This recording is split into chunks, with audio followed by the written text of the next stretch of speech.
दोस्तों नमस्कार, जोहार। ही चलते हैं झारखंड सूबा की ताजा खबरों की ओर, लेकिन उससे पहले अगर आपने अभी तक इस चैनल को सब्सक्राइब नहीं किया तो कर लें, जिससे कि आपको झारखंड सूबा की ताजा खबर रोजाना मिलती रहे। पहली और बड़ी खबर, झारखंड में बदल जाएगा परीक्षा का पैटर्न, सरकार ने जैक बोर्ड को दिया निर्देश। दीपावली के त्योहार के बीच छात्रों के लिए एक बड़ी खबर है। मैट्रिक इंटर की मार्च 2023 में होने वाली एक टर्म की परीक्षा का प्रश्न पैटर्न बदलने की तैयारी है।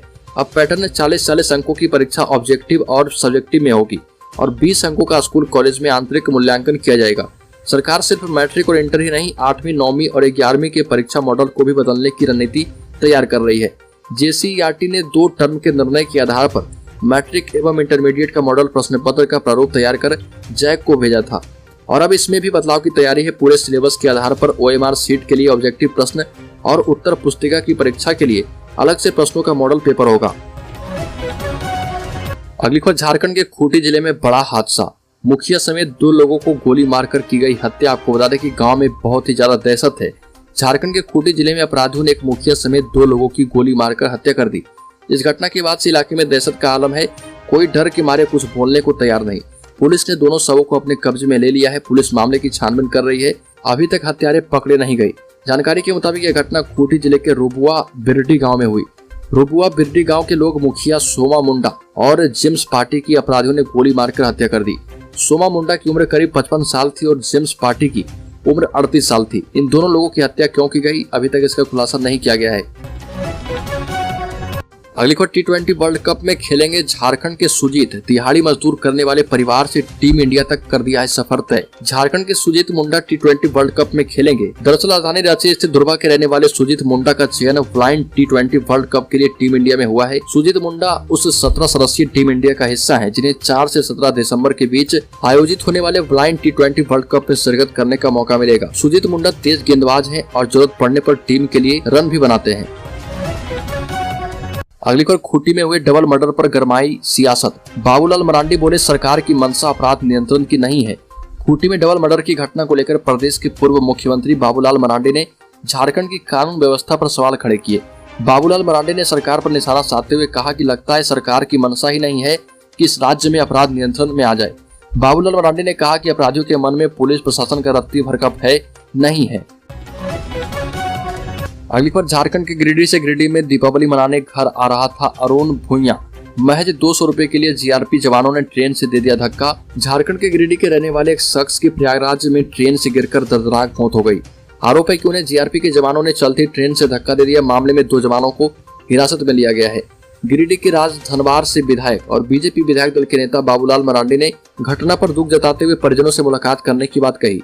परिजनों ने बताया कि प्रयागराज से पहले छिबकी स्टेशन पर GRP कृष्ण कुमार सिंह और आलोक कुमार ने पैसे नहीं देने पर अरुण भुइयां को ट्रेन से धक्का दे दिया, जिसकी वजह से उसकी मौत हो गई। घटना 19 अक्टूबर की है, लेकिन अब मामला प्रकाश में सामने आया। अगली खबर, धनबाद में हुआ स्क्रैप घोटाला। RPF सब इंस्पेक्टर एवं रेल इंजीनियर समेत 3 सस्पेंड। प्राथमिकी भी दर्ज की गई। गोमो विद्युत लोको शेड में हुए स्क्रैप घोटाले में दोषी पाए गए 3 कस्टोडियन पर विभागीय गाज गिर गई है। रेलवे ने गोमो के RPF sub inspector Roshan Kumar, senior section engineer अस्टूर लखनलाल और स्क्रैप इंचार्ज रविंद्र रजक को सस्पेंड कर दिया है। रेलवे की कार्रवाई से धनबाद रेल मंडल में हड़कंप मच गया है। रेलवे अपने गोदामों को कबाड़ मुक्त कर रही है।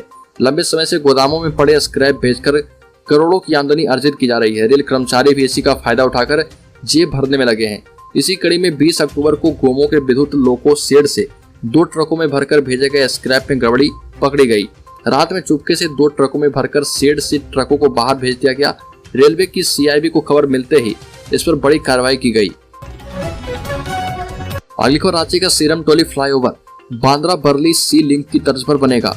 मलेशिया की मशीन से होगा काम। L&T कंपनी की ओर से बनाए जा रहे सीरम टोली फ्लाईओवर के निर्माण में उच्च तकनीक का इस्तेमाल होगा और यह मुंबई के बांद्रा बरली सी लिंक ब्रिज की तर्ज पर बनेगा, जिसे L&T ही बना रही है। पथ निर्माण विभाग के इंजीनियर ने बताया कि फ्लाईओवर निर्माण में उच्च तकनीक का इस्तेमाल होगा और इसके लिए मलेशिया से मोनोपाइलिंग रिग मशीन मंगाई गई है। शुरू में इससे छोटी मशीन बांग्लादेश से मंगाने की बात हो रही थी, लेकिन यहाँ पर जमीन के अंदर हैवी रॉक को देखते हुए हैवी मशीन मंगाई गई है। अगली खबर, झारखंड राज्य के अल्पसंख्यक कल्याण एवं पर्यटन मंत्री हफीजुल हसन ने कहा कि झारखंड प्रदेश के 6 प्रमंडल में अल्पसंख्यक समुदाय के छात्र छात्राओं के लिए 7 आवासीय विद्यालय का निर्माण किया जाएगा और इसके लिए निविदा प्रकाशित की जा चुकी है। ये भी कहा कि संथाल परगना में केवल 2 अल्पसंख्यक आवासीय विद्यालय का निर्माण किया जाना है। अन्य सभी प्रमंडल में एक अल्पसंख्यक आवासीय विद्यालय का निर्माण किया जाएगा। साथ ही गिरिडीह के दुखहरण महादेव मंदिर, उसरी नदी वाटरफॉल एवं खंडोली डैम का सौंदर्यीकरण भी किया जाएगा। अगली खबर, प्रधानमंत्री मोदी दीपावली के मौके पर करगिल में जवानों के साथ दिवाली मनाई।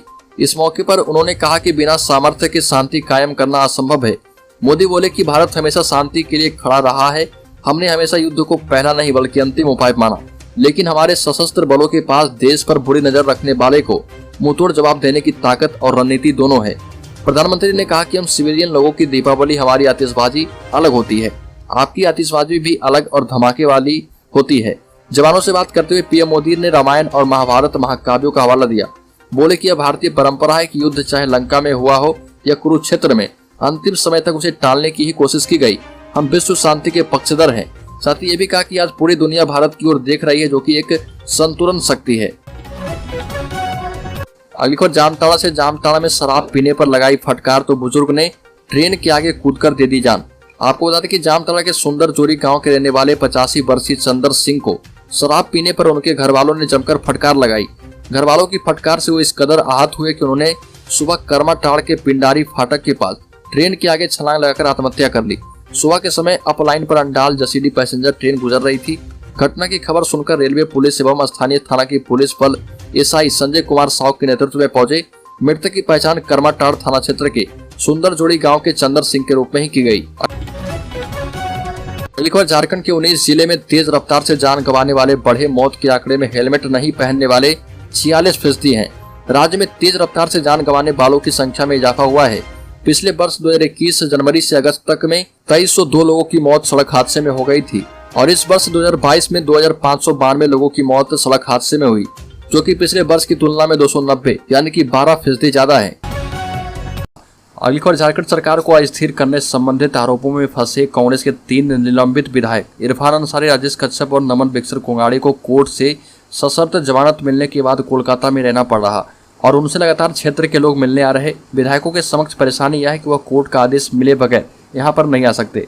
इस स्थिति से परेशान जामताड़ा के विधायक इरफान अंसारी ने अपने खिलाफ 0 FIR करने वाले पार्टी के ही बेरमो विधानसभा क्षेत्र के विधायक कुमार जयमंगल उर्फ अनूप सिंह के खिलाफ मोर्चा खोल दिया है। इरफान अंसारी ने कहा कि साजिश के तहत तीनों विधायकों के खिलाफ रांची में 0 FIR दर्ज किया गया। अनूप सिंह को किसी प्रकार की दुश्मनी है तो उन्हें राजनीतिक मैदान में निपटना चाहिए था। यह भी कहा कि अनूप सिंह की उनसे पिछले 1 वर्ष से कोई बातचीत नहीं हुई। फोन डिटेल निकालकर भी देखा जा सकता है। विधानसभा में भी बातचीत नहीं होती थी। अनूप सिंह ने उनकी कोई राजनीतिक प्रतिद्वंदिता भी नहीं की।